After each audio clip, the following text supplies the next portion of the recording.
अस्सलामुअलैकुम। Horror stories के एक न्यू एपिसोड के साथ मैं हूं मजहर मलिक। कैसे हैं आप लोग? उम्मीद है खैरियत से होंगे।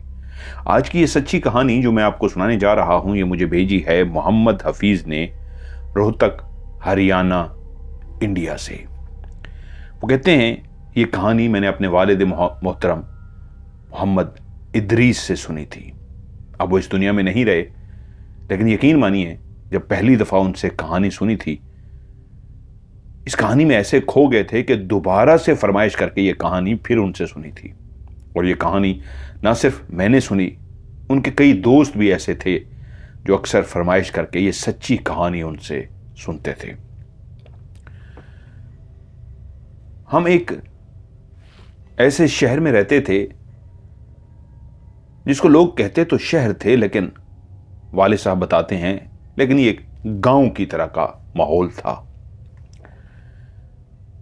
मुख्तलिफ गांव से लोग वाले साहब के पास आते और एक ऐसा लेन देन का उनका सिलसिला हो जाता कि वो अक्सर कहते कि ठीक है, पैसों के लिए आप फलां डेट को आ जाइएगा, हमसे पैसे ले लीजिएगा। यूं वाले साहब मुख्तलिफ गांव के अंदर महीने की आखिरी तारीखों में या जो शुरू की तारीखें होती, उनको जाते लोग जो उनके साथ ताल्लुक़ बना चुके, वो उनसे इतना प्यार करते थे, वो उनकी आओ भगत करते, उनकी सेवा करते, उनकी खिदमत करते और उनको पैसे भी देते। एक ऐसा दौर था कि अगर किसी को आप उधार पे कुछ देते तो लोग जो टाइम बताते थे उस टाइम पे उधार तो वापस करते थे, लेकिन शुक्रिया के तौर पे उस शख्स ने जिसने उधार दिया होता था उसकी बेइंतहा खिदमत करते थे। और वाले साहब एक खुदा तरस इंसान थे, यूं सबकी बेइंतहा मदद करते। एक गांव जहां उनके रिश्तेदार भी रहते थे, अक्सर जब भी उनका वहां पे जाना होता तो रिश्तेदार एक गिला करते कि आप जब भी आते हैं बस मिलते हैं और चले जाते हैं, अगली दफा आप आएंगे तो आपको स्टे करना होगा। वो वादा करके आए थे कि ठीक है, अगली दफ़ा मैं आऊँगा तो आपकी ही ख्वाहिश के मुताबिक बीवी को भी साथ लेके आऊँगा और इस नीयत से आऊँगा कि हम 2-3 दिन आपके पास रुकेंगे। खुश हो गए रिश्तेदार सारे। उन दिनों में ऐसा हुआ कि वालिद साहब को तकरीबन 1 हफ्ते की छुट्टी मिल गई।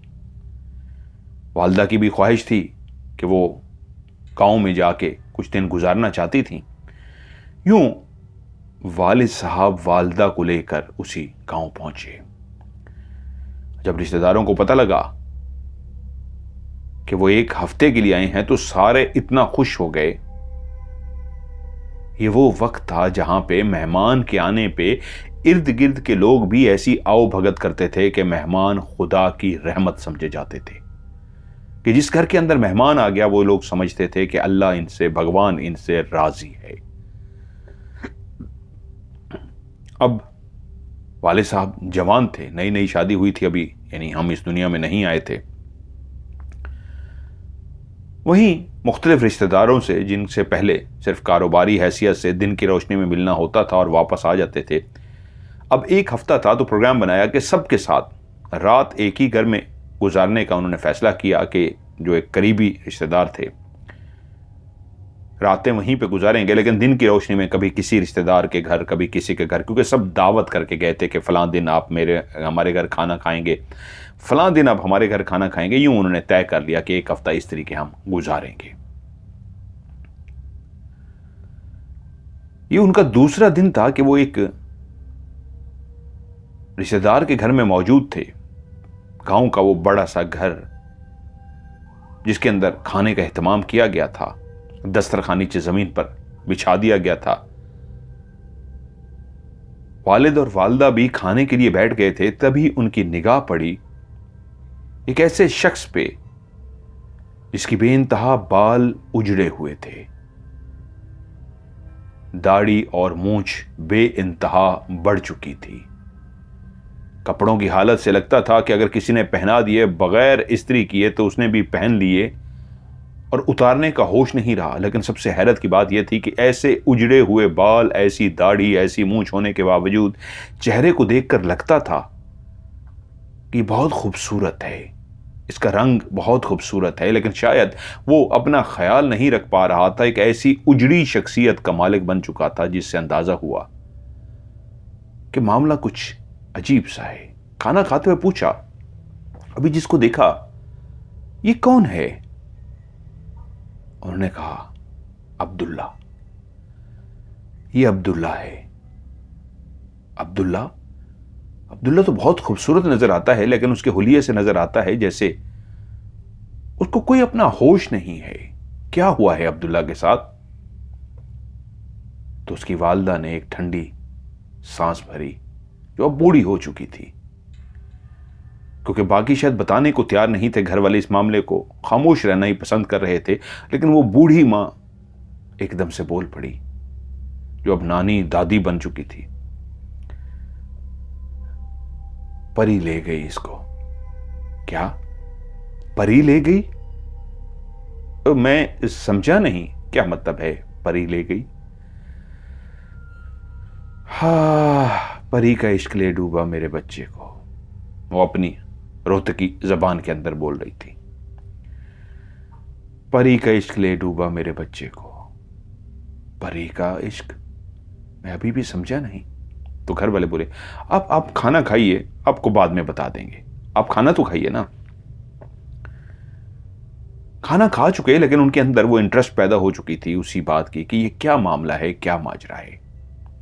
जब गपशप का सिलसिला शुरू हुआ और वो बाहर, अम्मा वहीं घर में रहीं, अब्बा जब बाहर गए तो कजन से बोले कि भाई ये परी वाला क्या मामला है?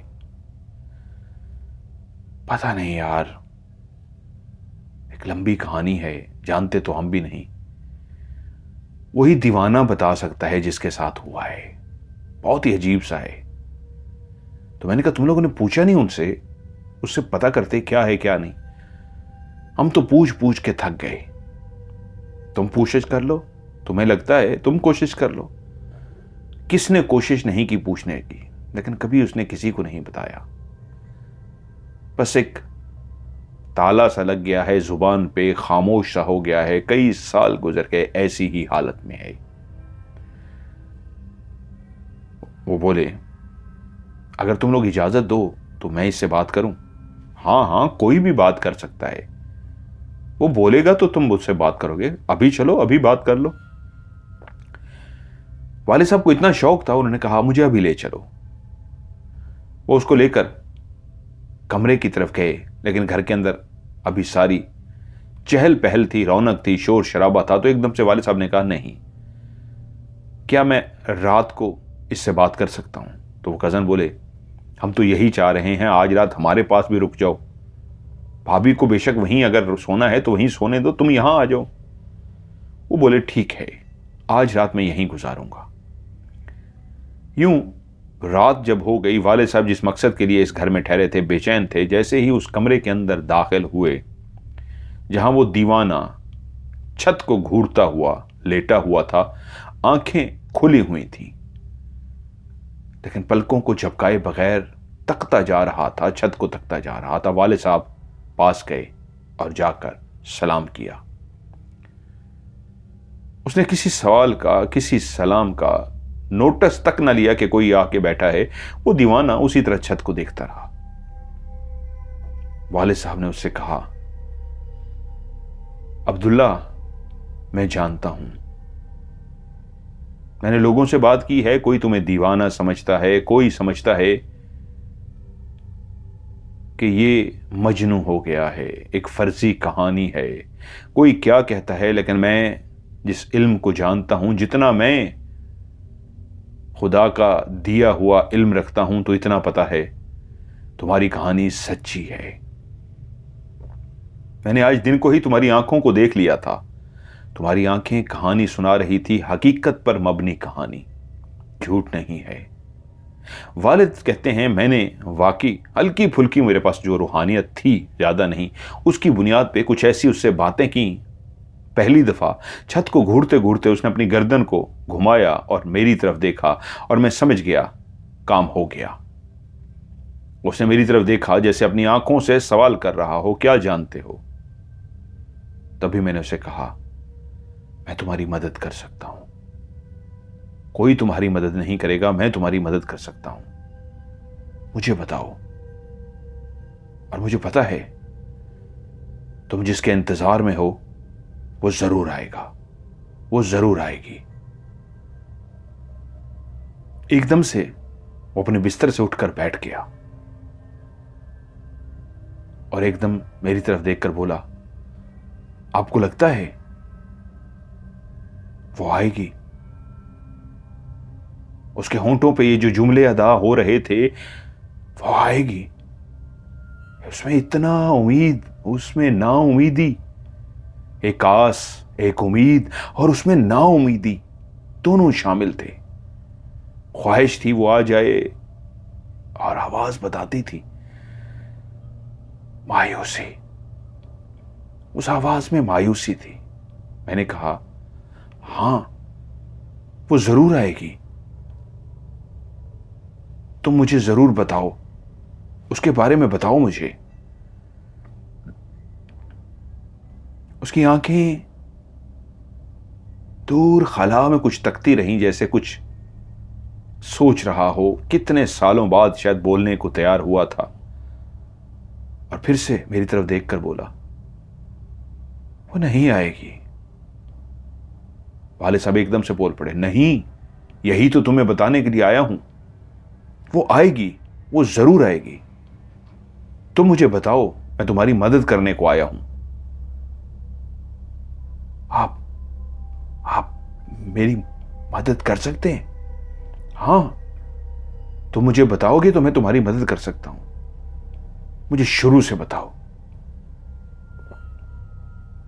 शायद उसके अंदर एक आस, एक उम्मीद बंध गई थी, जैसे वाकई कोई उसकी मदद करने के लिए आया है। वाकई जैसे कोई उसका हाल दिल मालूम करना चाहता है और उसकी मदद करना चाहता है। तो वो बोला,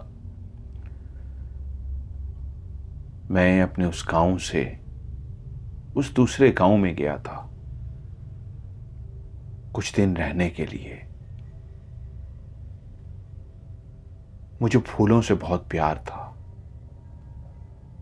सफेद मोतिये के फूल हमेशा से मेरी कमजोरी रहे थे। जब भी मैं सफेद मोतिये के फूलों को देखता तो फौरी जाके उनको तोड़ना शुरू कर देता। बहुत ज्यादा नहीं तोड़ता था, चंद फूल तोड़ता और उनको सूंघता रहता था। मुझे मोतियों के सफेद फूल बहुत प्यारे और उनकी खुशबू बहुत अच्छी लगती थी। जिस घर में मैं रहने के लिए गया था वहां पे काफी ज्यादा सफेद मोतिये के फूल लगे हुए थे। मैं अपने कजन लोगों के साथ सारा दिन घूमता फिरता रहा। मेरी कमीज की जेब में काफी फूल होते, मैं निकालता, सूंघता और वापस रख देता। उस दिन चांद जोबन पर था, सब सो गए और मैं कमरे में सोने के लिए पहुंचा। मुझे नींद नहीं आ रही थी। पता नहीं क्यों आज एक बेचैनी सी थी। मैं चलता हुआ सीढ़ियां जो बनी हुई थी, उन सीढ़ियों के जरिए ऊपर उस घर की छत पे पहुंच गया। वहां पे मेरा कजन सो रहा था। एक चारपाई खाली पड़ी थी, मैं उस पे जाके लेटा, लेकिन नींद फिर नहीं आ रही थी कि एकदम से मैं जो दीवाना था सफेद मोतियों के फूलों की खुशबू का, एकदम से मुझे लगा तेज खुशबू आनी शुरू हो गई है। और जैसे ही वो खुशबू का झोंका मेरे करीब आया तो मैं चारपाई से उठ के बैठ गया। इस वक्त फूलों की खुशबू इतनी तेज क्यों हो गई है? अभी मैं चारपाई पे उठकर बैठा ही था कि मेरे कानों में एक आवाज सुनाई दी, छन छन छन।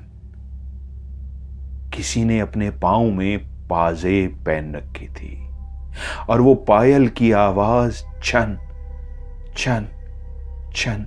रात की उस खामोशी में जहां पूरा गांव सो रहा था, इस घर के तमाम लोग सो रहे थे, मेरे साथ लेटा हुआ कजन भी सो रहा था, नीचे भी सो रहे थे, सिर्फ एक मैं था जो उस आवाज को सुन पा रहा था। छन चैन चैन। ये कहां से आवाज आ रही है? मैं बेचैन सा हो गया। उसी चारपाई जहां पे मैं बैठा था, उठ के उस खुशबू की वजह से उठ के खड़ा हो गया और चलता हुआ नीचे के उस मंजर को देख के हैरान रह गया, जहां पे सफेद मोतियों के फूल लगे हुए थे। उस क्यारी में जो पौधे लगे थे, वहां मैंने देखा एक सफेद लिबास पहने, ऐसा खूबसूरत सफेद लिबास जो चमक रहा था, एक नौजवान लड़की जिसकी कमर मेरी तरफ थी। वो चलती हुई उस सफेद मोतियों के फूलों के पास पहुंच गई थी। उसने जाके अपना हाथ उन फूलों पे ऐसे रख रही थी जैसे माली अपने बच्चों को प्यार करता है, जैसे माली फूलों का ख्याल रखता है। ऐसी दीवानगी से, मोहब्बत से वो उन फूलों को छू रही थी, लेकिन तोड़ नहीं रही थी। और तभी मेरे कानों में एक आवाज गूंजी, ऐसी सुरीली, ऐसे खनकारती, ऐसे मजेदार सी आवाज। आज तक मैं उस आवाज को नहीं भूल सका कि देखो, फिर कोई फूल तोड़ कर ले गया है। फूल भी भला तोड़ने के लिए होते हैं? फूल तो पौधे पे ही अच्छे लगते हैं, और जब कोई फूलों को तोड़ लेता है तो फिर फूल मुरझा जाते हैं। फिर कोई तोड़ कर ले गया और देखो, फूल मुरझा गए। उसके पास भी तो मुरझा जाएंगे। मैं हैरान ये था कि ये कौन सी लड़की है गांव की, हमारे घर आई हुई है, कोई रिश्तेदार हैं, कोई मेहमान हैं, कौन है? लेकिन मैं तो खुद किसी के घर में आया हुआ था, मैं तो खुद मेहमान था। एकदम से हंस पड़ा, ये मेरा घर नहीं है, मैं खुद मेहमान हूं शायद। अरे अगर इस घर की होती तो फिर भी मैं मिल तो चुका होता, तो ये कौन है? कि तभी वो पलटी, और जब मैंने उसकी शक्ल को देखी तो मैं आंखें झपकना भूल गया। वो इतनी खूबसूरत थी। उस चांदनी रात में चांद की नीली रोशनी जब उसके चेहरे पे पड़ रही थी, तो इतना खूबसूरत चेहरा चमक रहा था, दमक रहा था, इतना हसीन और जमील कि मैं सोच भी नहीं सकता था कि मैंने जिंदगी में इससे पहले इतनी खूबसूरत लड़की नहीं देखी थी। पहले तो वो मेरी तरफ पीठ करके खड़ी थी। जैसे उसने मेरी तरफ मुंह किया तो मैं चौंक कर रह गया। उस चांदनी रात की, चांद की बखेरती हुई उस नीलगों रोशनी ने जब उसके चेहरे पे अपनी रोशनी फेंकी तो वो चेहरा नहीं था, कयामत ढाता हुआ एक मंजर था। मेरी दिल की धड़कन तेज हो गई और तभी मैंने देखा उसने हल्के से अंदाज में झूमना शुरू कर दिया, जैसे कोई नाचता है वैसे नहीं, जैसे कोई ऐसे अपने हाथों को लहराता है और ऐसे दीवानगी में आंखें बंद करके हिलता है।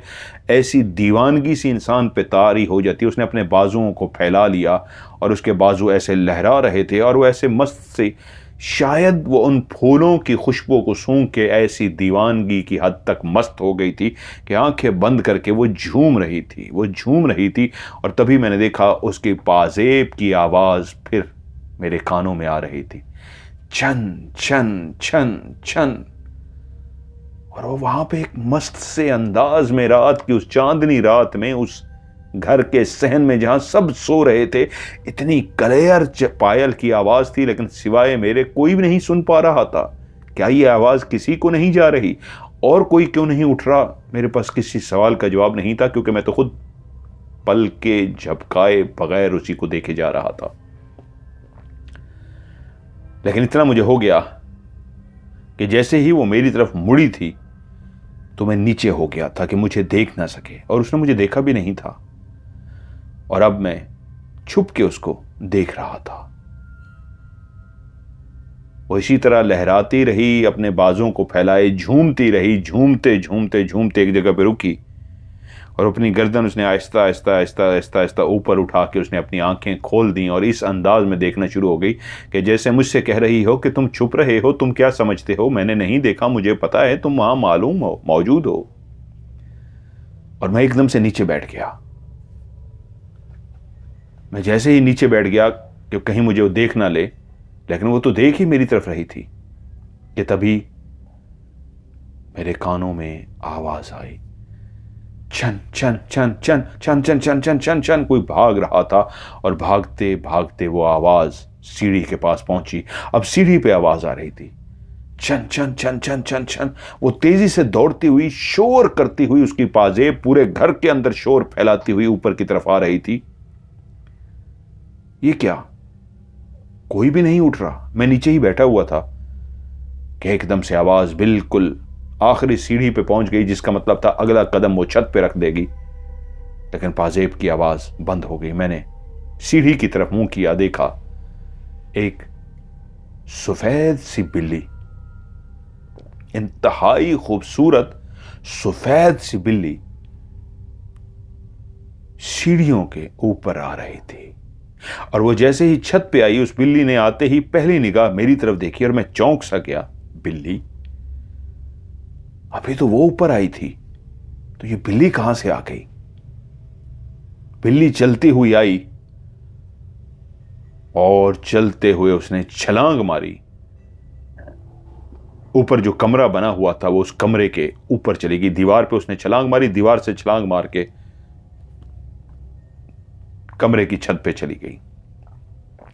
जैसे ही मेरी आंखों के सामने कमरे की वो छत पे गई है, मैं भूल गया था कि उस बिल्ली के आने से हर तरफ खुशबू ही खुशबू जो पहले से फैली हुई थी और तेज हो गई थी।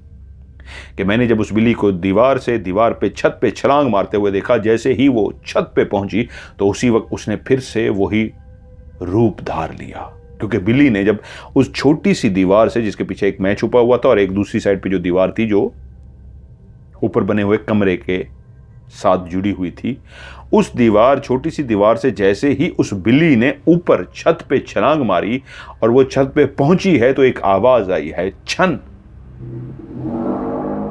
बिल्ली के अंदर से एक आवाज आई है, छन। और उसी लम्हे एक वजूद नजर आया है, वही सफेद कपड़ों में लिपटा हुआ बला का हसीन वजूद। और उसी वजूद के वो महारानी, वो कौन थी, वो बला थी, मैं नहीं जानता, लेकिन वो ऊपर बैठी हुई थी और उसने अपनी टांगें ऐसे रखी हुई थी और ऐसे ऐसे अपनी टांगें कर रही थी और एक आवाज आ रही थी, छन छन छन। वो दोनों पांव नहीं थे, वो ऐसे सफेद पांव, ऐसे रेशमी पांव, जितना वो बला की खूबसूरत थी वैसे ही हसीनो जमील उसके पांव थे। और उन पांव के अंदर उसने जूती नहीं पहन रखी थी, नंगे पांव थे और उसके अंदर वो पाजेब जिसको बैठी छन छन कर रही थी और मुझे देख के मुस्कुरा रही थी। मैं डर गया था, एक बिल्ली से इंसान को देखकर मैं डर गया था। इतना डर गया कि ये कोई यकीनन चुड़ैल है। मैंने सुन रखा था कि जो चुड़ैल होती है वो बहुत हसीनो जमील होती है, बला की खूबसूरत होती है, वो रूप भी धार सकती है, लेकिन वो इंसान का कलेजा निकाल कर खा जाती है, इंसान को मार डालती है, इंसान का दिल निकाल कर खा जाती है। मैं डर गया, ये तो कोई चुड़ैल है। और एकदम से मुझे याद आया, चुड़ैल के पांव भी उल्टे होते हैं। मैंने जैसे ही उसको बिल्ली से इंसान के रूप में आते देखा था, तो मैंने अपनी आंखें को बंद कर लिया था और सर को नीचे कर लिया था, जैसे एक बच्चा डर कर अपने सर को अपने घुटनों में दबा लेता है। वो जो नीचे बैठा हुआ मैं था, तो मैंने अपने सर को भी ऐसे घुटनों में दबा लिया था। लेकिन उसी लम्हे दिमाग में जब ये ख्याल आया कोई चुड़ैल है, कलेजा चबा जाती है, इंसान खा जाती है, तो एकदम से डर गया कि मैं छुप रहा हूं, ये तो मुझे मार डालेगी, इसके तो पाँव भी उल्टे होंगे। जैसे ये फिक्रा मेरे दिमाग में आया इसके पाँव भी उल्टे होंगे, मैंने फौरी तौर पर उसकी तरफ देखा और उसके पाँव की तरफ देखना शुरू किया, जिससे वो बैठी छन छन कर रही थी, ऐसे ऊपर नीचे पाँव कर रही थी। उसके पाँव तो सीधे थे। मैं जब मुसलसल उसके पांव की तरफ देख रहा था तो वो खिलखिलाकर हंस पड़ी, हा हा हा हा हा हा हा हा हा हा। शायद समझ गई थी कि ये मेरे पांव की तरफ देख रहा है। शायद वो समझ गई थी ये मुझे क्या समझ रहा है। तभी वो बोली, कल मिलूंगी, डरो मत। और वहीं मेरी आंखों के सामने वो वहां से गायब हो गई। लेकिन आखिरी जुमला जो उसने कहा था, कल मिलूंगी, डरो मत, किसी को बताना मत। 3 जुमले ही तो उसने कहे थे, कल मिलूंगी, डरो मत, और किसी को मत बताना। मैं कितनी देर वहां पे बैठा रहा, उठ के चारपाई पे आया, जैसे होश में आने की कोशिश कर रहा हूं, कोई ख्वाब देखा है, हकीकत था, क्या था। फिर मुझे एकदम से एक और बात याद आई। अब मैं होश में आ रहा था। जितनी देर उसको देखा था शायद मैं मदहोश हो गया था। जहां फूलों की बेइंतहा खुशबू आई थी, सफेद मोतियों के फूलों की खुशबू, उसके जाते ही एक तो वो खुशबू खत्म हो गई थी, और दूसरा मैंने एक और चीज देखा था, जब वो नीचे भी थी तभी उसके हाथ में कुछ था, और जब वो ऊपर बैठी हुई थी तब भी उसके हाथ में कुछ था। वो क्या था? काला सा, कुछ अजीब सा। शायद मैं इतना डरा हुआ था, अजीब सा था, कुछ समझ ना आया। मैं चारपाई पर लेट गया। अब नींद किसको आनी थी और कहां आनी थी? करवटें बदलता रहा, पता नहीं कब सुबह सोया। अगले दिन काफी देर तक सोता रहा, लेट उठा, नाश्ता किया। दिल बेचैन था, क्या किसी से इस रात वाले वाकये का जिक्र करूं, किसी से बात करूं, लेकिन कुछ न समझ पाई। यहां तक कि रात हो गई और मैं उसी कमरे में जहां रात में सोने के लिए गया था, नींद ना आने की वजह से ऊपर आ गया था, उसी कमरे में चला गया। मैं उसी कमरे में लेटा हुआ था। दिल की मेरी धड़कन तेज थी, मेरा दिल गवाही दे रहा था कि वो आने वाली है, वो आ जाएगी। एकदम से तेज खुशबू फैल गई, सफेद मोतियों के फूलों की। ऐसी तेज खुशबू जैसे कल रात आई थी, और जो दिल की धड़कन तेज थी उसने गवाही दी वो आने वाली है।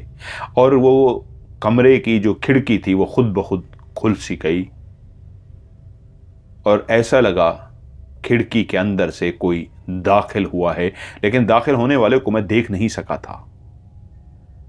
और तभी मेरे सामने कोई मौजूद था, मेरे बिल्कुल पास, मेरी बिल्कुल चारपाई के पास। ये वही थी, कल वाली चुड़ैल, कल वाली बला। मैं एकदम से उठकर बैठ गया और वो मुझसे मुखातिब हुई। मुझे आज तक इस घर में कोई नहीं देख सका। तुम वाहिद हो जिसको मैं नजर आ सकी हूं। सफेद मोतिये के फूल मेरी कमजोरी हैं, और तुम तोड़ते हो ना फूलों को। मैं मुझसे बोला ही ना गया। बोलो ना, क्यों तोड़ते हो? वो मुझे फूल अच्छे लगते हैं। मेरी तरह तुम भी दीवाने हो फूलों के। मैंने गर्दन हिला दी। हां, क्योंकि मैं डर रहा था वो चुड़ैल मुझे नुकसान ना पहुंचा दे। हां, डरो मत, मुझे भी फूलों से बहुत प्यार है। मैंने तुम्हें देख लिया था, तुम्हारे इस खूबसूरत चेहरे को देख लिया था। जैसे ही तुम्हारे चेहरे को देखा तो जान गई थी तुम भी दीवाने हो, मेरी तरह फूलों के शैदाई हो। फूल तो तोड़ लो तो मुरझा जाते हैं ना, तो मैं इसलिए तोड़ती नहीं हूं, रोज इनसे मिलने आ जाती हूं। मैं जानती हूं अभी भी तुम्हारी जेब में कई फूल हैं, और जो पहले तोड़े थे वो मुरझा गए हैं। अरे, मैं तो अपना नाम बताना भूल गई। मेरा नाम, और उसने कहा, हयाम है। मेरी दिल की धड़कन तेज थी, जो मेरे अंदर खौफ था वो आहिस्ता आहिस्ता कम हो रहा था। वो दोस्ताना लहजे में बोल रही थी, और मेरे मुंह से निकला, हयाम? हां, मेरा नाम हयाम है। तुम्हारा नाम क्या है? मेरा नाम अब्दुल्ला है। अब्दुल्ला बहुत प्यारा नाम है। अब्दुल्ला, मैं चुड़ैल नहीं हूं।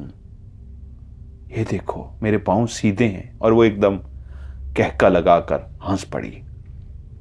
मैंने फिर से उसके पांव की तरफ देखा, उसके पांव सीधे थे। वो बोली, मैं एक परी हूं, परीजात, फूलों की शैदाई। कब से यहां आती हूं, इस घर के अंदर बेइंतहा फूल हैं। मेरा जिस कबीले से ताल्लुक है, मुझे सिर्फ रात को आने की इजाज़त मिलती है। मैं आती हूँ, इन फूलों से कुछ लम्हे मिलती हूँ और वापस चली जाती हूँ। तुम्हें देखा तो तुम दिल को अच्छे लगे। वो पाजेब की आवाज़ जो तुमने सुनी है और कोई नहीं सुन सकता सिवाय तुम्हारे। मुझे कोई नहीं देख सकता जब तक मैं ना चाहूँ। और तुम्हें इसलिए दिखाई दी कि तुम मुझे अच्छे लगे हो। क्या मुझसे दोस्ती करोगे? क्या मेरे दोस्त बनोगे? मैं एकदम से अजीब सा हो गया, इसका क्या जवाब देता। तो वो बोली, मुझसे डरो मत। मैंने कहा ना, मैं एक परी जात हूं, तुम मुझे छू सकते हो।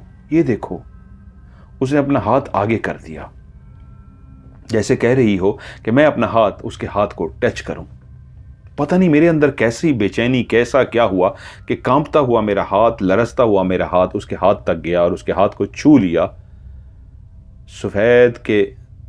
सफेद मोतियों के फूल जितने नरमो मुलायम होते हैं, वैसा ही एक इंतहा का नरमो मुलायम उसका हाथ था कि मैंने जैसे ही उसका हाथ को टच किया, उसने मेरे हाथ को पकड़ लिया और फिर छोड़ दिया। मैंने अपना हाथ पीछे कर दिया, जैसे यकीन कर लिया हो, हाँ, ये एक परी जात है।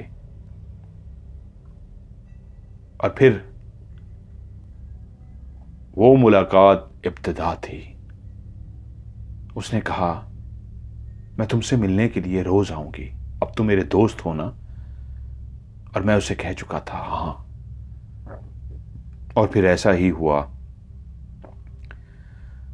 वो जो दोस्ती की इब्तिदा थी, फिर वो रोज आती, मैं उसका इंतजार करता। उसके हाथ में मोर का पंख होता, जिस चीज को पहले मैं गौर नहीं कर सका था, अब मैंने देखा था। मोर का पंख। मोर के पीछे जब मोर अपने पर फैलाता है तो खूबसूरत से पर उसके पीछे फैल जाते हैं, इसमें खूबसूरत रंग बिखरे होते हैं, खुदा की कुदरत होती है। उन्हीं में से एक पंख था उसके हाथ में। और जब वो सफेद मोतियों के फूलों को हाथ टच करती थी तो उसी पंख से छेड़ती थी उन फूलों को। वो जो मोतियों का मोर का पंख होता था, उसी पंख से उन फूलों को छेड़ती थी, हाथ टच नहीं करती थी। और फिर रोजाना रात को वो मुझे मिलने के लिए आती। जैसे ही आती, उसके आने से पहले मोतियों की खुशबू फैल जाती, सफेद मोतियों के फूलों की ऐसी खुशबू फैल जाती कि मैं समझ जाता वो आ गई है। हयाम आ जाती और फिर हम बातें करते, मासूम सी बातें। ना मेरे अंदर कोई ऐसी बात थी, ना उसके अंदर कोई बात थी, एक मासूम बातें थी। बस उसने मुझे इतना कहा था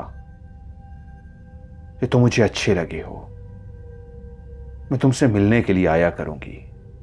लेकिन मेरा भी एक पूरा कबीला है, वहां के भी रस्म और रिवाज हैं, मैं उनको तोड़ नहीं सकती। अगर उन रस्म और रिवाजों को मैंने तोड़ा या तोड़ने की कोशिश की तो मेरे लिए भी सजा है। इसलिए हम कभी भी दिन को नहीं आते, रात अंधेरा हमारे लिए है। जैसे ही अंधेरा फैलता है हम आ जाते हैं, और उसमें भी मैं पूरी रात तुम्हारे पास नहीं रह सकती, कुछ घंटों के लिए, कुछ लम्हों के लिए, उसके बाद मुझे जाना होता है। मैंने उसे कहा, मैं तो वापस जाने वाला हूं, ये तो मेरा गांव नहीं है, यहां तो मैं मेहमान हूं। तो वो बोली, तो क्या हुआ, मैं वहां मिलने के लिए आऊंगी ना, वहां तो सफेद मोतियों के फूल भी नहीं है, तो लगा देना मेरे लिए, वहां पे लगा देना। हाँ, मैं तुम्हारे लिए वहां पे जरूर लगाऊंगा। और फिर ऐसा ही हुआ, मैं वापस तो आ गया, लेकिन बेचैन था क्या वाकई वो मुझसे मिलने के लिए आएगी। लेकिन जैसे ही रात हुई, सफेद मोतियों की खुशबू फैल गई और कमरे में वो दाखिल हुई, मुस्कुराती हुई।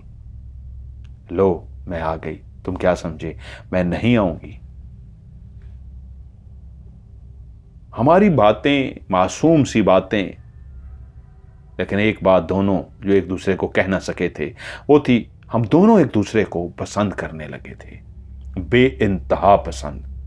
वो मुझसे बहुत प्यार करने लगी थी और मैं उससे शदीद प्यार करने लगा था, और दोनों की आंखें एक दूसरे को जिस अंदाज में देखती थी हमें लगता था हम एक दूसरे से बहुत प्यार करते हैं। कभी हम गले नहीं लगे थे, हाँ हम एक दूसरे के हाथ को थाम लेते थे। मोहब्बत से, जज्बात से ज्यादा हमारी कंडीशन होती तो हम एक दूसरे के हाथ को थाम लेते और आंखें बंद कर लेते, एक दूसरे के हाथों का लम्स महसूस करते और खुश हो जाते। एक दिन मैंने उससे फरमाइश की, हयाम क्या तुम मुझे अपने कबीले का दिखा सकती हो? तुम्हारा कबीला कैसा है, तुम्हारा रहन सहन कैसा है, तुम्हारे खानदान के लोग कैसे हैं? वो मुझसे बोली, ये बहुत मुश्किल है, लेकिन सच्ची बात यह है तुम जो मुंह से निकालो मेरा दिल करता है वो मैं बात को पूरा करूं, चाहे मेरी जान क्यों ना चली जाए। मैं तुम्हें लेकर जाऊंगी और तुम्हें अपना कबीला जरूर दिखाऊंगी। एक रात वो पहुंच गई, मुझसे बोली, क्या मेरा कबीला देखने के लिए आज तैयार हो? मैंने कहा हां। वो बोली, रुको, उससे पहले तुम्हें एक काम करना होगा। मैंने कहा क्या? उसने एक लिक्विड टाइप सा था, जैसे पानी होता है ऐसे लिक्विड टाइप सा था, सब्ज कलर का वो था, सब्ज कलर का। उसने वो मेरे आगे किया कि इसको पी लो। मैंने कहा ये क्या है? उसने कहा क्या मेरे ऊपर यकीन नहीं? मैंने कहा मैं तुम्हारी खातिर तो जहर पी सकता हूं। मैंने धड़म से पी लिया। वो मुस्कुराई और बोली, इसलिए कि इसके पीने से कोई तुम्हें देख नहीं सकेगा। आओ चलते हैं, अपनी आंखें बंद करो और मेरा हाथ थाम लो। मैंने उसका वो खूबसूरत नफीस सा हाथ थाम लिया और अपनी आंखें बंद कर ली, और उसके बाद मुझे ऐसा लगा जैसे हम दोनों जमीन से उठ के हों। मैं उसका तो नहीं जानता, लेकिन मैंने अपने आप को जमीन से उठता हुआ, जैसे उड़ता हुआ इंसान महसूस करता है, उड़ता हुआ महसूस किया। वो मुझे छत पर ले गई थी और मैं आंखें बंद ही मैंने रखी हुई थी। ऐसा लगता रहा जैसे हम दोनों फजा में उड़ते रहे हैं। उसने मुझसे कहा था, आंखें मत खोलना वरना तुम बहुत ज्यादा डर जाओगे। और वो जैसा कहती थी मैं वैसा ही करता था, क्योंकि मेरे मुंह से निकली हुई बात वो हर सूरत मानती थी और उसके मुंह से निकली हुई बात मैं हर सूरत मानता था। हम काफी देर उड़ते रहे और उसके बाद मुझे ऐसा लगा जैसे हम आहिस्ता आहिस्ता नीचे की तरफ जा रहे हैं। हम जब नीचे पहुंच गए, मेरे पांव जमीन को छू रहे थे, तो उसने कहा, आंखें खोलो। मैंने आंखें खोली तो मैं क्या देखता हूं, चांद की नीली रोशनी फैली हुई है, चारों तरफ दरख्त ही दरख्त हैं, घने दरख्त। उन दरख्तों के बीच में हम दोनों मौजूद हैं। ये कोई जंगल था, घना जंगल। वो मेरा हाथ थामे हुए आगे बढ़ने लगी और बोली, डरो मत, तुम्हें कोई नहीं देख सकेगा। वो चलती चलती चलती, मैं उसके हाथ थामे हुए काफी आगे चलता। जंगल का खौफ सब कुछ इसलिए मुझे खत्म हो चुका था कि उसके हाथों का लम्स मैं महसूस कर रहा था, उसका हाथ मैंने थामा हुआ था। चलते चलते हम कितनी देर चलते रहे कि एक पहाड़ सा आ गया। उस पहाड़ के ऊपर हम दोनों ने चढ़ना शुरू किया। उसने अभी तक मेरा हाथ थाम रखा था। अकेला उस पहाड़ पे चढ़ना मेरे लिए बहुत मुश्किल था, लेकिन वो जिस तरह मेरे हाथ को पकड़ के ऊपर चढ़ रही थी, तो चढ़ते चढ़ते चढ़ते कितनी देर के बाद हम पहाड़ के ऊपर चढ़ गए। लेकिन वो मुझसे बोली, अभी अपने सर को नीचे रखो, जब मैं तुमसे कहूं फिर दूसरी तरफ झांक कर देखना। मैंने अपने सर को नीचे रखा। वो क्या देखती रही, मुझे सिर्फ पहाड़ ही नजर आ रहा था। मेरा सर नीचे आया। थोड़ी देर के बाद वो बोली, अब देखो, लेकिन ज्यादा सर ऊपर ना उठाना। मैंने अपना सर ऊपर उठाया तो ये एक दुनिया आबाद थी, ऐसी दुनिया जिसको मैं आज तक भूल नहीं सकता। ऐसा लगता था कि चारों तरफ एक गोल सा पहाड़ है, बहुत बड़ा। उस पहाड़ को रात की उस अंधेरे में, जहां चांद की रोशनी चांदनी फैला रही थी, उस चांद की रोशनी में मुझे एक गोल सा पहाड़ नजर आया जो दूर दूर तक फैला हुआ था, लेकिन सब गोल था। उस पहाड़ के अंदर एक पूरी दुनिया आबाद थी। वहां पे अजीबो गरीब से लोग थे, कुछ इंसानों की तरह थे, लेकिन इतने बड़े बड़े, इतने मोटे, जैसे पहलवान अखाड़े में उठक बैठक करके अपने आप को मोटा कर लेता है। उस वक्त उसको बॉडी बिल्डर का लफ्ज तो नहीं पता था, लेकिन वो कहना चाहता था कि जैसे एक बहुत हैवी किस्म का पहलवान होता है उठक बैठक करके, ऐसे 3-4 पहलवानों का वजूद को इकट्ठा कर दिया जाए तो जितना बड़ा वजूद बनता है, इतने बड़े बड़े वजूद वाले वहां नीचे चल रहे थे। जब वो पांव रखते थे तो बाकायदा आवाज आती थी, दस दस दस। और उसमें कुछ बिल्कुल बारीक से थे, कोई कुछ लंबे से थे और उनमें कुछ बिल्कुल छोटे से थे। ये सारे मर्द थे, बहुत मोटे, बहुत पतले, लंबे, छोटे, बोने। और इसी तरह औरतें थीं, लेकिन कोई मोटी औरत बहुत ज्यादा नहीं थी। ज्यादा औरतें लंबी थीं, काफी औरतें हयाम की तरह कदो कामत में थीं, कुछ छोटी थीं। बोने भी थे, लंबे भी थे, दरमियाने भी थे, छोटे भी थे। हर कद की औरतें, मर्द, बच्चे सब मौजूद थे। ये पूरा एक कबीला था। वहां पे दरख्त जो थे वो बहुत छोटे छोटे थे, इंसानों की तरह बड़े बड़े दरख्त नहीं थे जैसे हमारे यहां होते हैं, लेकिन वो रंग बिरंगे दरख्त थे। उनके जो घर बने हुए थे वो झोंपड़ियों की तरह थे। कैसी झोंपड़ी? जो ऊपर से नोकदार जाके बन जाती है, नीचे से गोल होती है और उसको ऊपर से जाके नोकदार बना दिया जाता है। ऐसे जो घर थे, कुछ बहुत बड़े थे, कुछ छोटे थे, कुछ मतलब हर साइज के इस तरह के घर बने हुए थे। रात के उस अंधेरे में मुझे एक ऐसा मंजर नजर आया कि मैं हैरान रह गया कि ये कैसी दुनिया है। वो बोली, ये मेरा कबीला है और मैं कबीले का जो सरदार है उसकी बेटी हूं। इसलिए मुझे आजादी है कि इंसानों की दुनिया में चली जाती हूं, फूलों से प्यार करती हूं, इधर उधर घूम सकती हूं, वरना सबको इजाजत नहीं है कि कहीं इंसान जाग ना जाए, हमें देख ना ले। लेकिन क्योंकि मैं जादू जानती हूं, मेरा बाप सरदार है, इसलिए मुझे कोई भी नहीं देख सकता।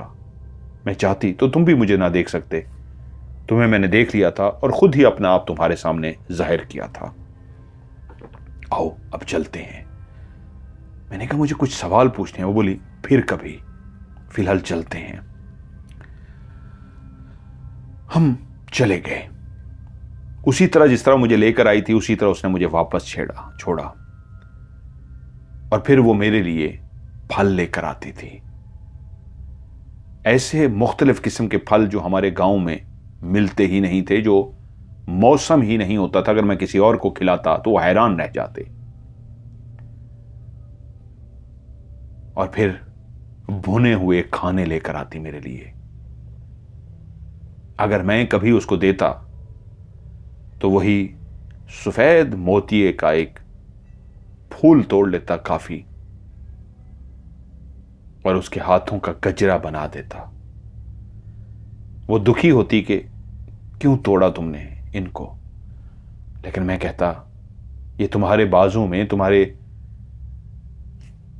कलाई पे बहुत खूबसूरत लगते हैं।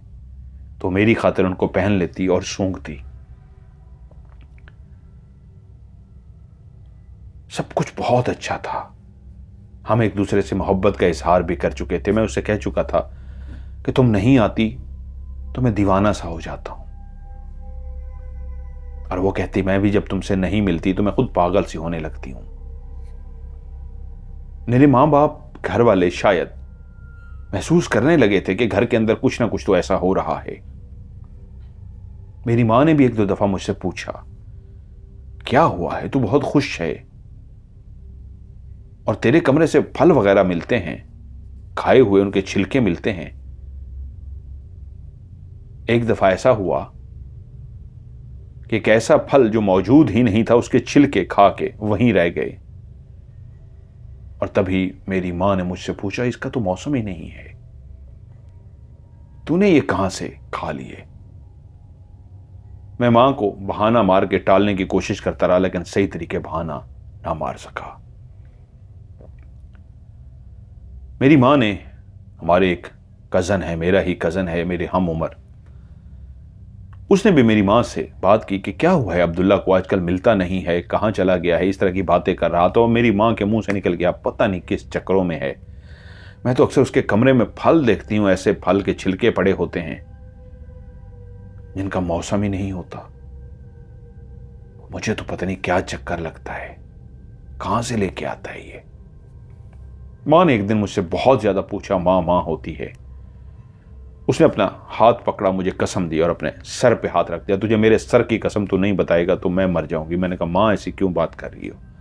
उसने कहा मुझे बता ये फल कहां से आया है, ये तो मौसम ही नहीं है। अब तो फ्रिज हैं, मतलब आम हर मौसम में मिल जाते हैं, वो तो खास मौसम में वहां पे मिलते थे। उसने मां की इस कसम पे कह दिया मां एक परी है, वो मुझसे प्यार करती है, वो मुझे ला कर देती है। लेकिन उसने भी साथ मां को कहा मां मैं तेरे आगे हाथ जोड़ता हूं, इस बात को कुछ बताई ना, तू मां है, तूने मुझे कसम दी है इतनी बड़ी, इसलिए मैं बताने पे मजबूर हो गया हूं, ये बताई ना किसी को। मां ने कह दिया ठीक है मैं नहीं बताऊंगी। लेकिन मां थी बेचैन हो गई कि ये परी का क्या चक्कर है। वही कजन फिर, इसका नाम मैंने क्या लिखा है, बिलाल। बिलाल जिसको मां पहले कह चुकी थी, कि जिसने कहा था बिलाल ने कि क्या हुआ है अब्दुल्ला को मिलता नहीं है आजकल, कहां है। तो मां ने एक दफा फिर से उसके पूछने पे कि कहां है, पता लगा अब्दुल्ला का, क्या है, किधर है तुम्हारा। पता नहीं कोई परी के चक्कर में पड़ गया है, वो उसको फल ला के देती है, जो ऐसे फल हैं जो बगैर मौसम के होते हैं। परी? कौन सी परी? मुझे तो उसने कसम दे दी है, मना कर दिया, नहीं बताया, तू जाके उससे पूछ क्या है क्या नहीं, मुझे तो नहीं बताता। अब बिलाल एक दोस्त था, कजन था, वो पीछे पड़ गया। अब्दुल्ला से उसने बहुत कोशिश की, ये परी का क्या मामला है, मां ने बताया है। उसने कहा यार वो तो मां है, मैंने ऐसे कह दिया। उसने कहा नहीं फल मिले हैं, कहां हैं फल, मुझे भी खिला। बहुत सारी बातें हुई लेकिन अब्दुल्ला ने नहीं बताया। उधर बिलाल के दिल में आ गया कि अगर कोई परी है तो ये सीन क्या है, क्योंकि ना सिर्फ वो खाने पीने को ला के देती थी, काफी चीजें उसको ला कर देती थी। उधर बिलाल अकरम से जाके मिला। अकरम उन दिनों में कोई जंतर मंतर तंत्र सीखने के चक्करों में था और वो सीख भी रहा था, उसका कोई उस्ताद भी था। उसने जब उसे सारी बात बताई तो वो पहले ही इन चक्रों में था, काबू कर सका था नहीं कर सका था ये तो मुझे नहीं पता। लेकिन जब उसको इस बात का पता लगा तो उसने कहा नहीं, हमें झांकना पड़ेगा, हमें देखना पड़ेगा, हमें रातों को जाके वहां पे देखना होगा कि ये क्या है क्या नहीं। अगर उसके पास परी है तो परी तो हम अपने कब्जे में कर सकते हैं, परी को हम पकड़ सकते हैं। मेरे पास एक अमल है कि अगर परी सामने आ जाए तो वो उस अमल के जरिए मैं उसको अपनी कैद में कर सकता हूं। शर्त यह है कि पहले कंफर्म हो जाए वो परी है। उन्होंने क्या किया, मुझे बताए बगैर मेरे घर आए। मेरा कजन था बिलाल, अम्मा से मिला और कहा मैं पता लगाने की कोशिश कर रहा हूं, आप टेंशन ना लें।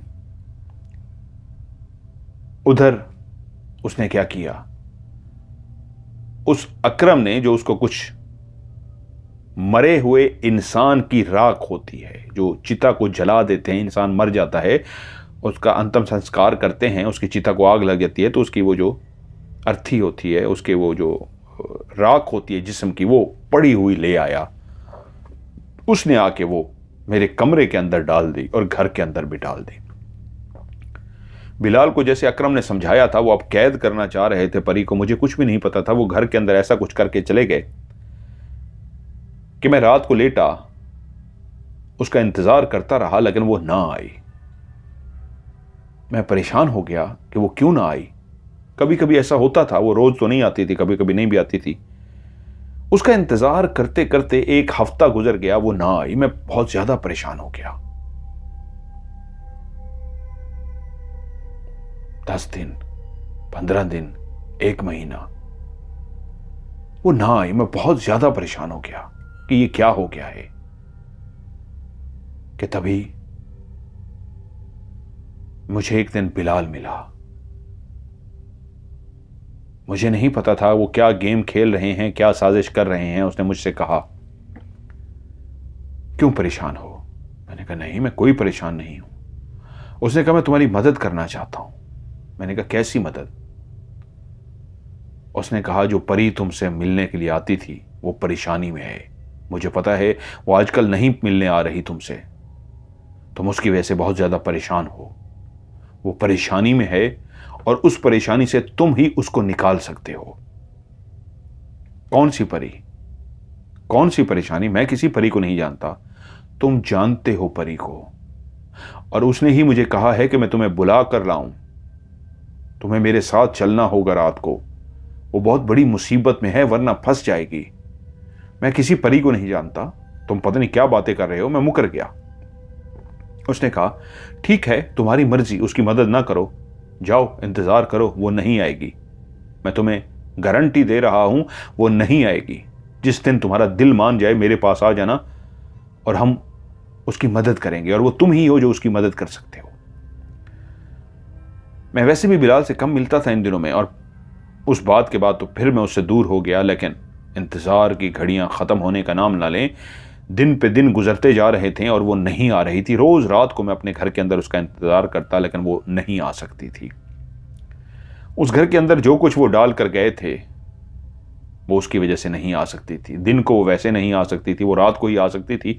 और मेरा हमेशा से रूटीन थी, शाम जैसे अंधेरा फैलता था मैं अपने घर आ जाता था, और वो उस वक्त आती थी जब मेरे घर वाले सो चुके हों। और मेरे घर वाले 8-9 बजे अगर सोते थे तो उससे पहले ही मैं घर आ जाता था। और जब वालिदैन सोते थे मैं घर के अंदर रहता था। घर के अंदर तो वो जादू हुआ था, वो आ ही नहीं सकती थी। जब काफ़ी टाइम गुजर गया मेरी उससे मुलाकात ना हुई तो मैं बेचैन हो गया कि मामला वाकई कोई गड़बड़ है। बिलाल ने सही कहा था। मैं फिर बिलाल के पास गया। मैंने कहा तुम उस दिन मुझे क्या कह रहे थे? वो मौके की तलाश में था, फौरन बोल पड़ा तू मेरा यकीन कर, वो आएगी। तुझे घर से निकलना होगा, वो इस वक्त मुसीबत में है, उसने मुझे पैगाम भेजा है, तू मेरी बात को मान ले।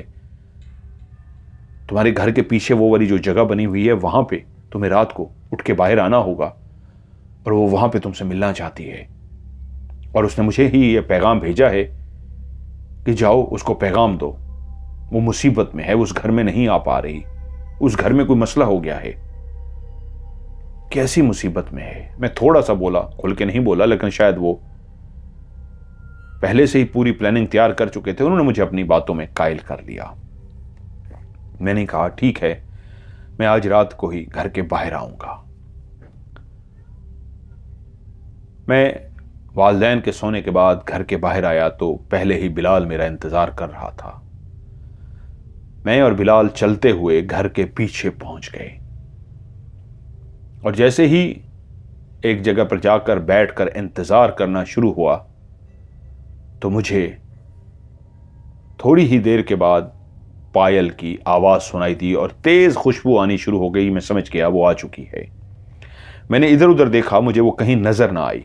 मैंने बिलाल से कहा तुम यहीं बैठो, तुम यहीं बैठो, मैं 1 मिनट आता हूं। मैं इधर उधर ढूंढता हुआ काफी दूर चला गया। वो खुशबू जैसे जैसे आगे बढ़ रही थी मैं उसका पीछा करते हुए काफी दूर चला गया, और एक जगह पे वो मुझे खड़ी नजर आई। और जैसे ही मैंने उसे देखा और एकदम से कहा हयाम, कहां चली गई थी तुम, क्या हुआ है? और उसी लम्हे उसके मुंह से आवाज आई, अब्दुल्ला, हमारे साथ धोखा हुआ है। और उसी लम्हे एक आवाज गूंजी। वो अकरम की आवाज थी जो जंतर मंतर, जो काला जादू का कलाम पढ़ता हुआ कह के लगाता वहां पे आ गया। बिलाल भी उसके साथ था और वो कुछ पढ़ रहे थे। तभी मैंने देखा कि उसका वजूद ऐसे जकड़ता हुआ जा रहा है और फंसना शुरू हो गई है, जैसे कोई उसको कैद कर रहा है, पकड़ रहा है। और वो जोर जोर से हिलना शुरू हो गई और कहना शुरू हो गई, ये इन्हीं का बिछाया हुआ जाल है, ये इन्हीं का बिछाया हुआ जाल है, ये मुझे कैद करना चाह रहा है, ये शख्स मुझे अपना गुलाम कर रहा है। और इन्होंने ही घर के अंदर मरे हुए इंसान का राख को पढ़ के डाला था, जिसकी वजह से मैं नहीं आ पा रही थी और बेचैन थी। ये सारी गेम इन्होंने खेली, जो उन्होंने गेम खेली थी वो सारी उसने बता दी। और उसने कहा तुम भूल गए हो, अकरम को गुस्से में धाड़ के कहा तुम भूल गए हो, मैं सिर्फ परीजाद नहीं हूं, मैं एक कबीले के सरदार की बेटी हूं। तुम्हारे पास जो जंतर है, तुम्हारे पास जो काला जादू है, उससे तुम मुझे वाकई कैद तो कर सकते हो, लेकिन मेरे पास भी उसका एक ऐसा तोड़ है, मैं इस्तेमाल तो कर लूंगी, लेकिन मेरे घर वालों को पता लग जाएगा कि मैंने उस जादू का इस्तेमाल किया है। लेकिन याद रखना, तुम्हें मैं अभी भी मोहलत देती हूं, तुम्हें जिंदा जाने दूंगी, तुम दोनों को छोड़ दूंगी। चले जाओ, चले जाओ, मैं तुम्हें दिल से माफ करती हूं, चले जाओ और भूल जाओ मुझे। वरना अगर तुमने मुझे मजबूर किया तो मुझे वो वाला अपना जादू इस्तेमाल करना पड़ेगा जिससे मैं कबीले में तो फंस जाऊंगी, कबीले को पता भी लग जाएगा, मेरे ऊपर पाबंदियां भी लग जाएंगी। लेकिन याद रखना, मैं तुम दोनों का वो हश्र करूंगी कि तुम सबके लिए इबरत का निशान बन जाओगे। अकरम हंसते हुए बोला, कर ले तूने जो करना है, मैं तो कब का इंतजार में था एक परी को गुलाम बनाने के लिए। परी मेरे हाथ आ गई है, कर जो कुछ तूने करना है। और अपना कलाम पढ़ने लगा। तभी उसने मेरी तरफ देखा और कहा, अब्दुल्ला, मैं चली जाऊंगी, मैं तुमसे माफी मांगती हूं, मैं लौट के जरूर आऊंगी। मैं वो जादू अब करने जा रही हूं जिससे मेरा कबीला मुझे सजा देगा। उनको पता लग जाएगा कि मैं इंसानों के पास जाती थी और मैंने एक गलती की है, उस गलती की वजह से इस इंसान ने मुझे कब्जे में करने की कोशिश की है। और वो वाला जादू हम उस वक्त इस्तेमाल करते हैं जब आखिरी लम्हा आ जाए, कुछ भी ना हो पा रहा हो, हम वो वाला जादू इस्तेमाल करते हैं, लेकिन वो हमारे कबीले को पता लग जाता है। क्योंकि मेरे कबीले को फिर ये भी पता लग जाएगा कि मैंने ऐसी गलती की है। मुझे सिर्फ इंसानों की दुनिया में जाने की इजाज़त थी, किसी से प्यार करने की इजाज़त नहीं थी। लेकिन मैं तुमसे शदीद प्यार करती हूँ, मैं लौट के आऊँगी, चाहे वो कुछ भी कर ले। अगर मेरी जान चली गई फिर मैं नहीं आ सकूँगी, अगर मैं बच गई मैं लौट के ज़रूर आऊँगी। तुम दोनों तैयार हो जाओ। उसने वहीं पे आंखें बंद की और कुछ पढ़ा, और उसी लम्हे उसका वजूद बिल्कुल ऐसे आज़ाद हो गया जैसे वो कुछ भी जकड़ी हुई थी, हिल नहीं पा रही थी। उसने अपने वजूद को आराम से ऐसे झटका मारा और उसके बाद कहा, मिलती हूं तुमसे। ऊपर को वो उड़ी आंखों के सामने और गायब हो गई। और उसी वक्त एक थप्पड़ों की आवाज मैंने क्लियर सुनी। अकरम और बिलाल को बकायदा थप्पड़ पड़े, और उनको इतनी जोर जोर से थप्पड़ पड़े कि वो दोनों चीखते हुए भागना शुरू हो गए। मैं भी घर की तरफ भागना शुरू हो गया, आकर बिस्तर पर गिर गया और हैरान था कि इन्होंने मेरे साथ क्या गेम की है। और वो मुझे सब बता गई थी कि तुम्हारी माँ से गलती हुई थी, तुम्हारी माँ ने बता दिया था फलों के छिलके देख के, और इस तरह इनने सारी गेम मुझे समझ आ गई थी। अब मैं क्या कर सकता था? इसका मतलब है इतने अरसे तक जो वो नहीं आ सकी, ये घर के अंदर कुछ पढ़ के डाल गए थे।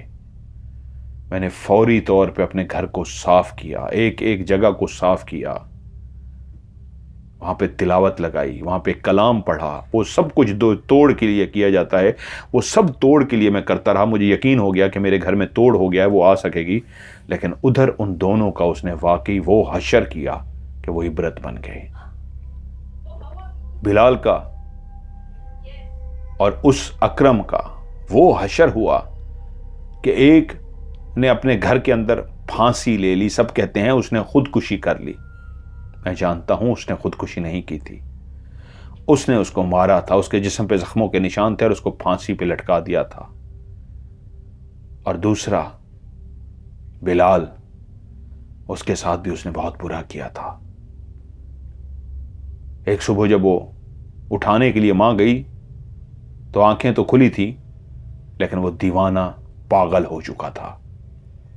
और ऐसा दीवाना पागल हुआ, फिर वो घर नहीं रहता था, गली मोहल्ले में भटकता रहता था, पागलों की तरह रहता था, खाना पीना भूल गया था, हड्डियों का ढांचा हो गया था। लोगों ने उसको चीखते हुए सुना था। वो दीवाना, वो पागल जिसको ना पहनने का, ना खाने का, ना ओढ़ने बिछोने का होश था, वो अक्सर रातों को चीखें मारता था, रोता था। और बाद में ये बात बाहर निकली थी, वो जो अकरम था जिसकी लाश मिली थी, जिसके घर वालों से बहुत ज़्यादा पुलिस ने तफ्तीश वगैरह की थी, तो पता चला था उस रात भी उसकी धाड़ें ऐसी थीं।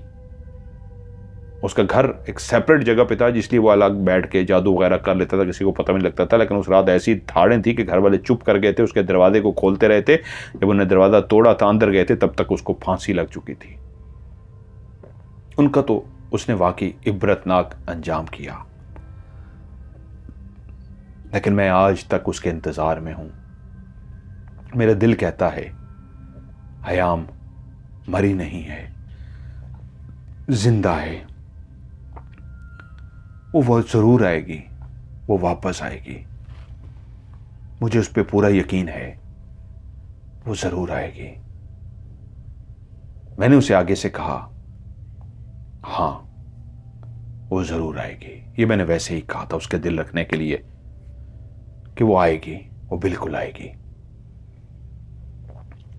हम लोग 3-4 दिन वहां पे रहे। जब हमारे जाने में एक दिन रह गया था, यानी कल हमने जाना था, तो आज हम मिलने के लिए उन रिश्तेदारों के घर गए।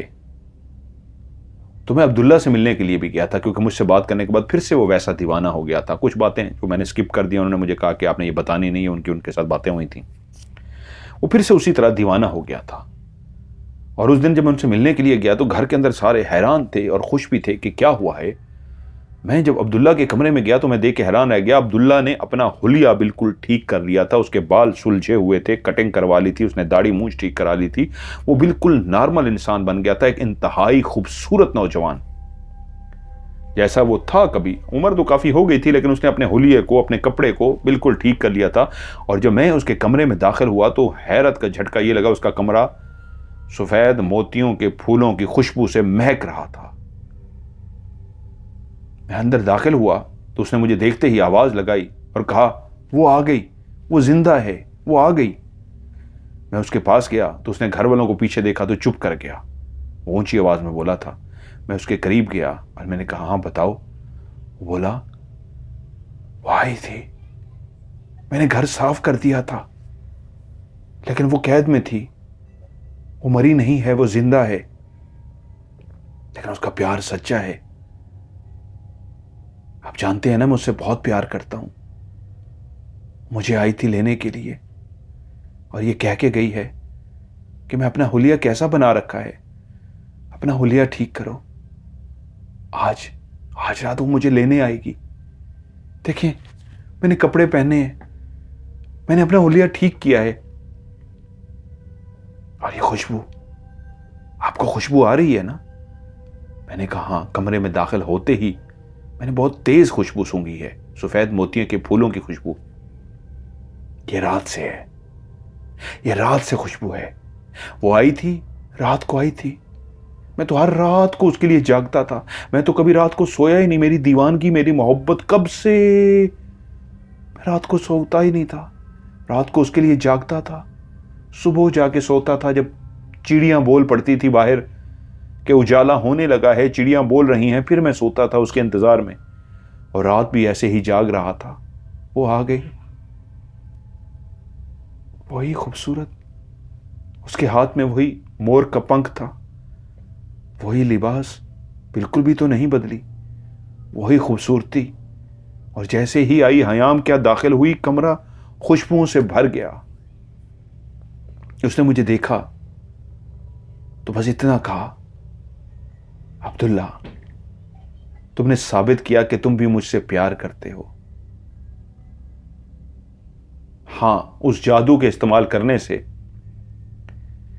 मेरे कबीले को पता लग गया था। और जब मेरा कबीले को पता लगा किसी ने ये वाला जादू इस्तेमाल किया है तो वो पहुंच जाते हैं। वो पहुंच गए थे और उन्होंने देख लिया था कि कोई मुझे, एक कबीले के सरदार की बेटी को कैद करने की कोशिश कर रहा है, तो उन्होंने उसी वक्त ही उनको थप्पड़ों की बरसात कर दी थी।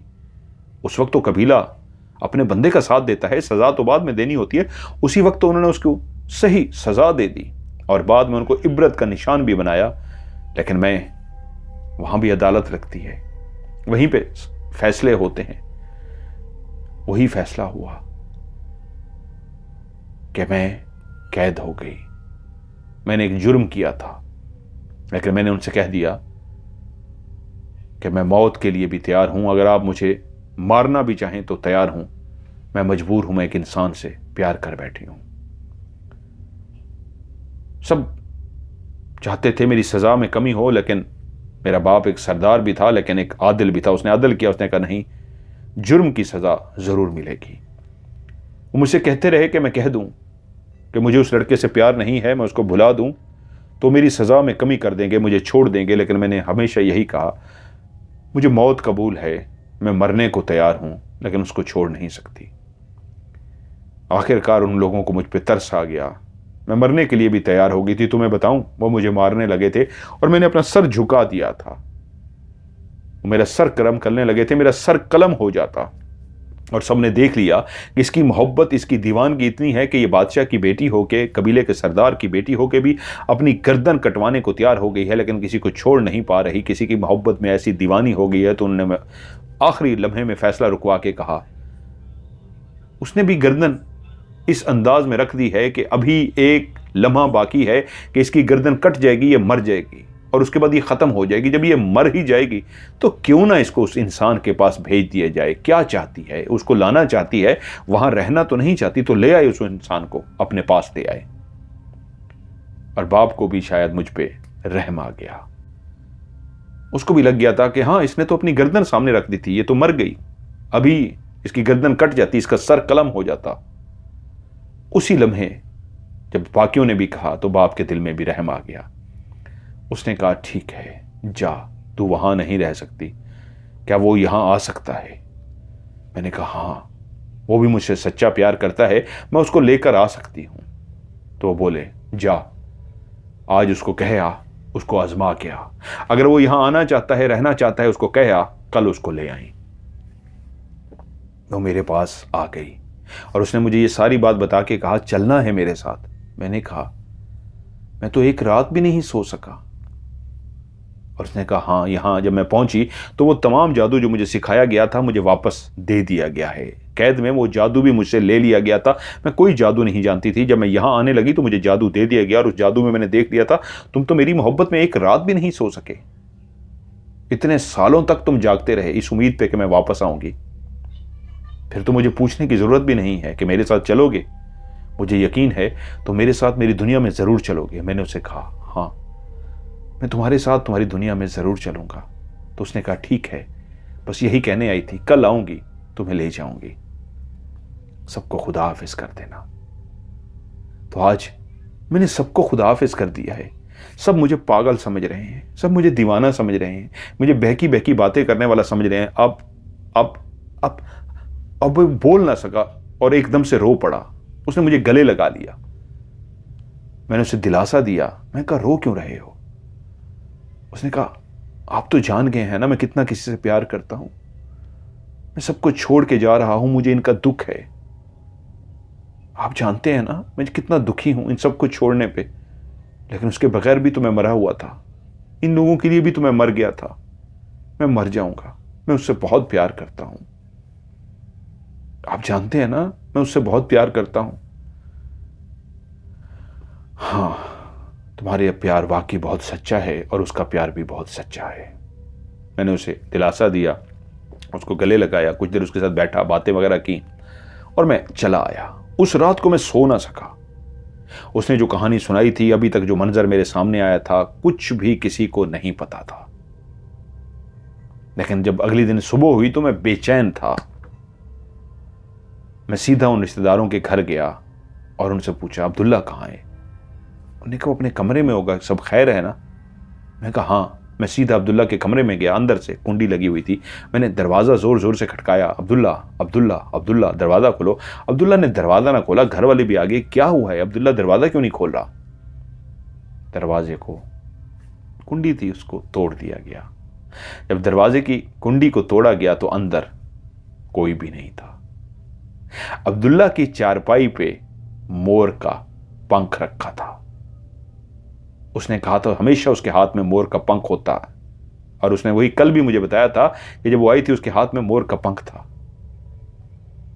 अब्दुल्ला की चारपाई पे बिस्तर इस अंदाज में तह करके लगा दिया गया था कि जाने वाला खुदा हाफिज करके बिस्तर को ऐसे छोड़ के नहीं गया था, तह करके, और बिल्कुल खूबसूरती से, नफासत से मोर का पंख वो वहां पे दरमियान में रखा था और अब्दुल्ला नहीं था।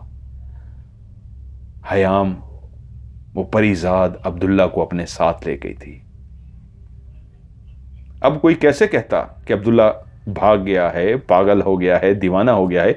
अंदर से तो कुंडी लगी है। अंदर की कुंडी खोले बगैर तो कोई बाहर ही नहीं आ सकता। इंसान कमरे में है और उन दोनों में तो कुंडियां, आज तो एक लॉक है ना, जदीद सिस्टम, उन दिनों में तो एक कुंडियां होती थी जो अंदर जिसने बंद किया वही खोल सकता था, या दरवाजा तोड़ना पड़ेगा और कोई रास्ता नहीं था। तो कुंडी भी अंदर से बंद थी और अंदर कोई नहीं था। सबको यकीन आ गया वो सच्चा था, जिसको वो दीवाना पागल कहते थे। सिर्फ उसकी बूढ़ी माँ उसको कहती थी कि परी के इश्क में, और इस तरह उसको दीवाना पागल समझती थी। बाकी सारे कहते थे इसके दिमाग का खलल है। लेकिन उस दिन सबको लगा मामला गड़बड़ तो जरूर था। अंदर की कुंडी कोई लगा नहीं सकता जब तक कोई अंदर मौजूद ना हो, और अगर कोई अंदर मौजूद है, उसने कुंडी लगा दिया है, तो वही कुंडी खोलेगा तो ही बाहर आ सकता है। बगैर कुंडी खोले कोई बाहर जा ही नहीं सकता। तो अंदर वाला कहाँ गया था कोई नहीं जानता था। लेकिन उस मोर के पंख को देख के मैं समझ गया था वो अब्दुल्ला को ले गई थी अपनी दुनिया में, क्योंकि वो भी तो अब्दुल्ला से बहुत प्यार करती थी और अब्दुल्ला उससे बहुत प्यार करता था। उसी दिन हमने वापस आना था, हम तो वापस आ गए, लेकिन अब्दुल्ला और हयाम की कहानी दिमाग में उलझ कर रह गई। फिर यही कहानी हमारे वाले साहब मोहम्मद इदरीस, जिनका उन्होंने मोहम्मद इदरीस नाम बताया है, इनके बेटे हैं मोहम्मद हफीज़, जिन्होंने कहानी भेजी है, कि वाले साहब ने ये कहानी अपने दोस्तों को भी सुनाई थी, हमें भी सुनाई थी, और हम भी इस कहानी के शहर में घूम जाते थे। वो इस अंदाज में सुनाते थे कि मज़ा आ जाता था। उनके तो आंखें देखी ये सारी कहानी थी। तो आपको इसलिए भेजा है कि आप जिस तरह मंजर कशी करते हैं, तो वाले साहब ने तो सुनाई थी, लेकिन आपका अंदाज़ उनसे भी ज़बरदस्त, इसलिए आप तो इस तरह मंजर अंदाज में सुनाते हैं कि बंदा खो जाता है। जब मोहम्मद हफीज़ कहते हैं आप सुनाएंगे तो मेरी तरह, मैं तो कई दफ़ा वाले साहब से सुन के मंजर कशी जो उन्होंने वाले साहब ने की थी खो गया था। आप जब सुनाएंगे तो कई और लोगों को भी ये सच्ची कहानी सुनते हुए उसके अंदर खो जाएंगे। तो इस कहानी को अगर आपको लगे तो प्रोग्राम में शामिल ज़रूर कीजिएगा। मैंने इस कहानी को आपको सुनाया, आपको कहानी कैसी लगी? क्या वाकई आप उस जगह पे मौजूद थे? नीचे कमेंट्स में ज़रूर बताइएगा। इस वीडियो को लाइक कीजिएगा, दोस्तों के साथ शेयर ज़रूर कीजिएगा।